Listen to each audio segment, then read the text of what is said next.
Good evening बच्चों, आज हम लोग करेंगे क्वेश्चन नंबर 13 जिसमें कहा गया है force of √3 newton makes equal angle with X Y and Z axes possible values of the force ये गिवन। देखिए, आपने पढ़ा होगा कि जो कॉस अल्फा होता है वो ax upon magnitude of a होता है, cos beta is equal to A Y upon magnitude of A होता है, रिजल्टेंट वेक्टर ए जो आएगा, और cos gamma is equal to A Z upon A होता है। चूँकि यहाँ एंगल अल्फ़ा बीटा और गामा सब इक्वल हैं, आप देख सकते हैं उसने क्वेश्चन में कहा है कि सभी से एक्स जो एंगल है वो √3 न्यूटन जो एंगल है जो फोर्स है वो एक्स एक्सेस वाई एक्सेस और जेड एक्सेस से बराबर एंगल बना रहा है।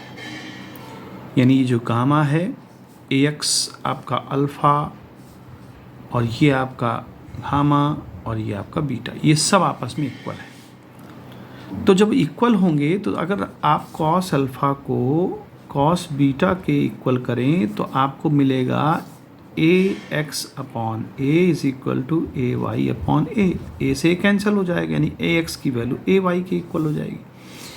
इसी तरह से कॉस बीटा को कॉस गामा के बराबर करें तो वहाँ पर हमको ए वाई की वैल्यू ए जेड के बराबर हो जाएगी।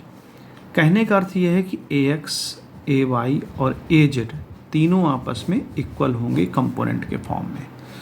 तो हम आंसर चेक कर लें। यहाँ देखिए 1 है, यहाँ भी 1 है, यहाँ भी 1 है, यानी ये आंसर सही है क्योंकि सारे कंपोनेंट हमारे इक्वल हैं।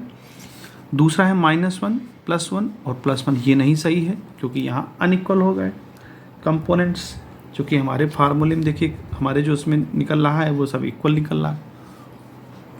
इसकी बात कर लें, यहाँ -1 है, यहाँ भी -1 है, यहाँ भी -1 है, तो ये हमारा ऑप्शन सही है। इसकी बात करें -1 है +1 है, तो ये भी आंसर जो है गलत है। तो इस तरह से हमारे 1 और 3 जो है जो ऑप्शन दिए हैं वो ऑप्शन सही होंगे इस हिसाब से। तो उम्मीद है बच्चों आपको समझ में आया हो।